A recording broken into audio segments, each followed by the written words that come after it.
ہر شخص کے پاس نہیں ہے، تو یہ انسان کا ضمیر کا زندہ ہونا اور بصیرت کا حامل ہونا دونوں نعمتوں سے کم نہیں ہیں۔ قاسمی نے اس لیے ان دونوں چیزوں کو، یعنی ضمیر کے زندہ ہونے اور آنکھوں کی بصیرت کو بیک وقت نعمت بھی کہا ہے اور قیامت بھی۔ یعنی کہ ایک صاحب بصیرت شخص تمام عمر وہ مسائل کا سامنا کرتا ہے، کہیں اس کی یہ نعمت اس کی حق میں مصیبت بھی ثابت ہو جاتی ہے۔ حوالے کے 2 اشعار دیکھ لیجئے۔ حالی کہتے ہیں، ہم نہ کہتے تھے کہ حالی چپ رہو، راست گوئی میں ہے رسوائی بہت۔ اقبال کا شعر ہے، اپنے بھی خفا مجھ سے بیگانے بھی نہ خوش، میں زہر ہلاہل کو کبھی کہہ نہ سکا کند۔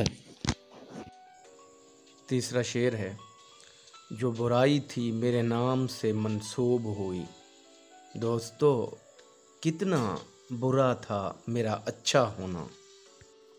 مشکل الفاظ کے معنی دیکھیے۔ منسوب نسبت ہونا، تعلق ہونا۔ شعر کا مفہوم، دوستو میرا اچھا ہونا میرے حق میں کس قدر برا ثابت ہوا کہ جتنی بھی برائیاں تھیں وہ میرے نام سے جوڑ دی گئیں۔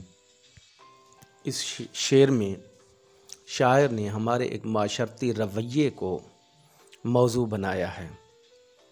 گزشتہ چند برسوں سے ہمارے معاشرتی اقدار، اخلاق اور رویوں میں بڑی تیزی سے تبدیلیاں واقع ہوئی ہیں۔ ان تبدیلیوں کی بنیادی طور پر 2 وجوہات ہیں۔ ایک تو یہ کہ ہم مذہب سے عملی طور پر دور ہو گئے ہیں، اور دوسرا ہم مادیت پرستی کی چکا چوند میں اس قدر کھو چکے ہیں کہ ہم اپنی اخلاقی اقدار کو یا روحانی اقدار کو ہم نے کہیں پیچھے چھوڑ دیا ہے۔ ہم میں قول و فعل کی ذمہ داری اور جواب دہی کا احساس ختم ہو چکا ہے، اور مادہ پرستی نے ہم پر اس قدر غلبہ پا لیا ہے کہ لوگوں میں خلوص کی بجائے ذاتی مفاد اور لالچ مقدم ہو کر رہ گئے ہیں۔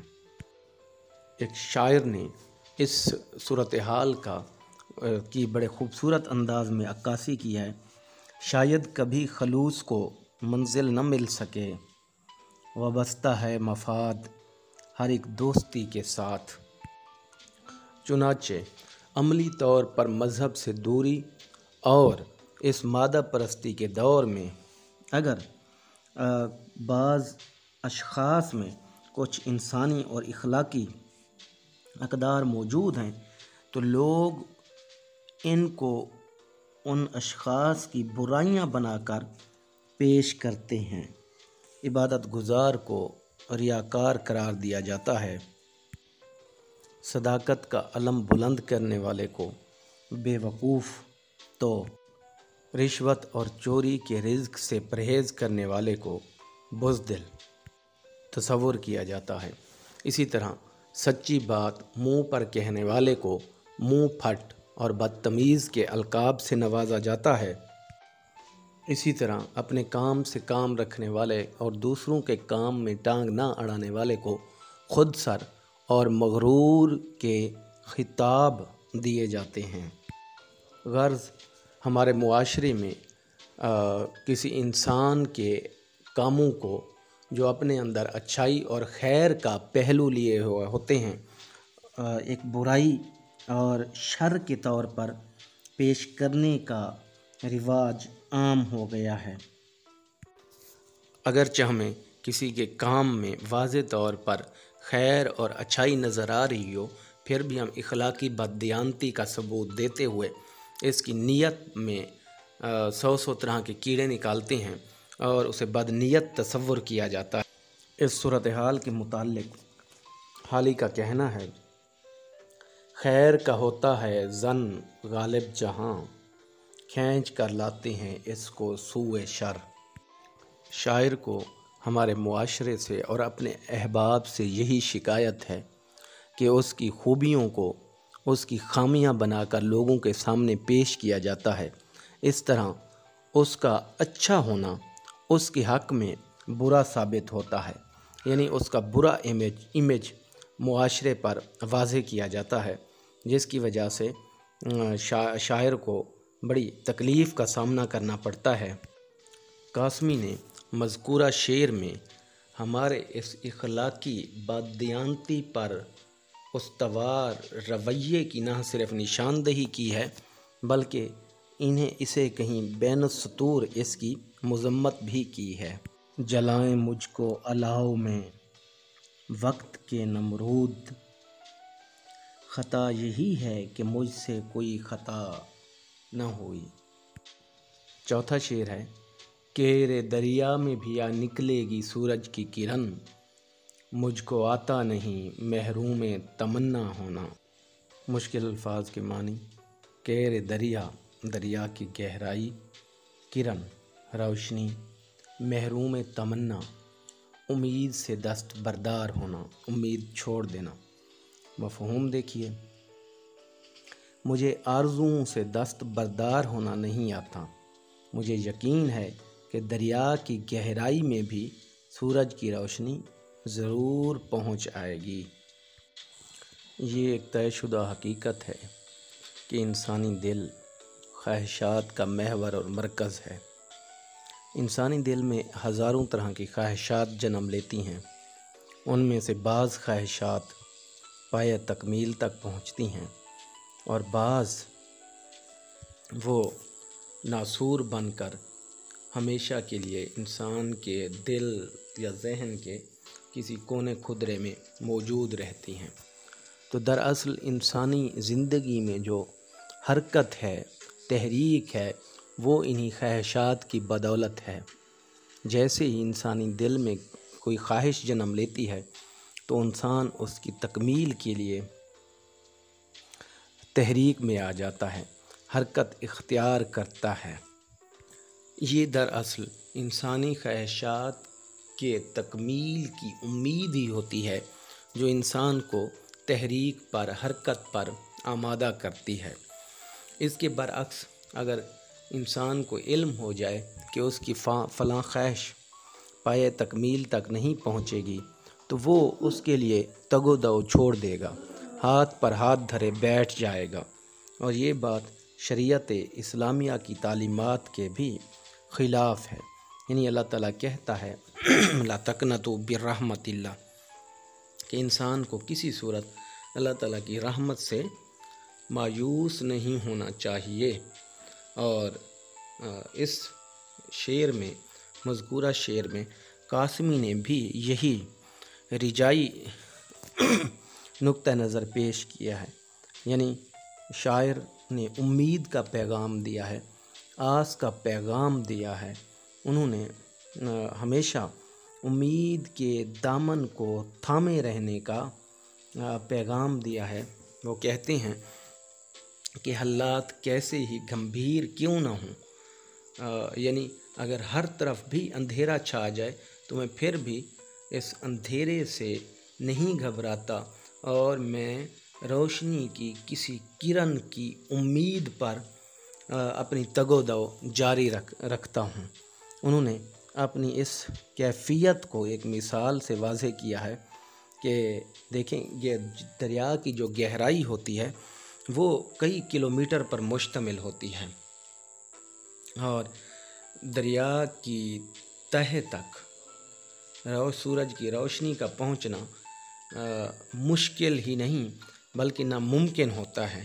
لیکن قاسمی کہتے ہیں کہ میں اس صورتحال میں بھی پر امید ہوں کہ دریا کی گہرائی میں سورج کی روشنی ضرور پہنچے گی، یعنی میں گمبھیر سے گمبھیر حالات میں بھی ایک امید کا دامن ہمیشہ تھامے رکھتا ہوں۔ مجھے کسی صورت بھی امید سے، تمنا سے، آرزو سے دست بردار ہونا نہیں آیا۔ کچھ اور بڑھ گئے ہیں اندھیرے تو کیا ہوا، مایوس تو نہیں ہیں طلوع سحر سے ہم۔ ناصر کہتے ہیں کہ وقت اچھا بھی آئے گا ناصر، غم نہ کر زندگی پڑی ہے ابھی، دل نہ امید تو نہیں ناکام ہی تو ہے، لمبی ہے غم کی شام مگر شام ہی تو ہے۔ مکتا ہے شاعری روز ازل سے ہوئی تخلیق ندیم، شعر سے کم نہیں انسان کا پیدا ہونا۔ مشکل الفاظ کے معنی: روز ازل کائنات کے آغاز کا دن، تخلیق ہونا، خلق ہونا، پیدا ہونا۔ مفہوم دیکھیے، اے ندیم، شاعری کائنات کے آغاز کے دن سے ہی تخلیق ہو گئی تھی، اور اچھے شعر کی تخلیق انسان کی تخلیق سے کم نہیں ہے۔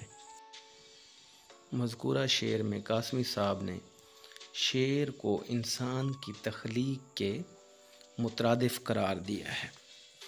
اب اس میں دراصل وہ شعر کی اہمیت بتانا چاہتے ہیں، یعنی جس طرح انسان ایک تخلیقی عمل سے گزرتا ہے، بالکل اسی طرح شعر بھی تخلیقی عمل سے گزرتا ہے۔ اور دوسرا یہ کہ جس طرح انسان کو اللہ تعالیٰ نے بہترین ساخت میں پیدا کیا ہے، اسی طرح اشعار بھی بہترین خیالات، بہترین قالب میں ڈھلنے کے بعد اپنا وجود مکمل کرتے ہیں۔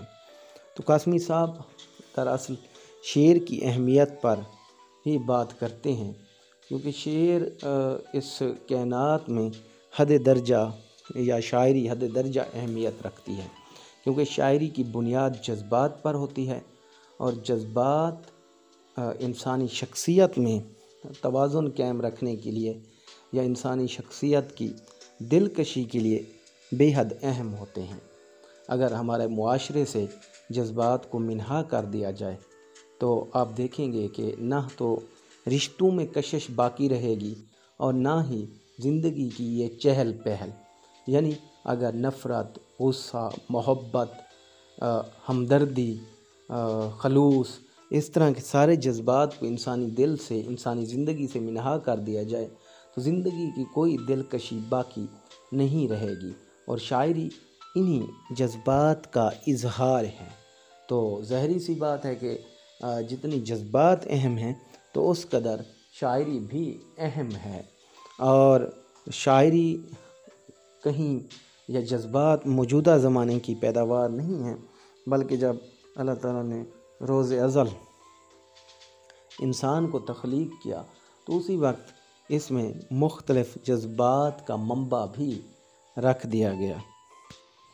صفی لکھنوی کا شعر ہے: شاعری کیا ہے، دلی جذبات کا اظہار ہے، دل اگر بیکار ہے تو شاعری بیکار۔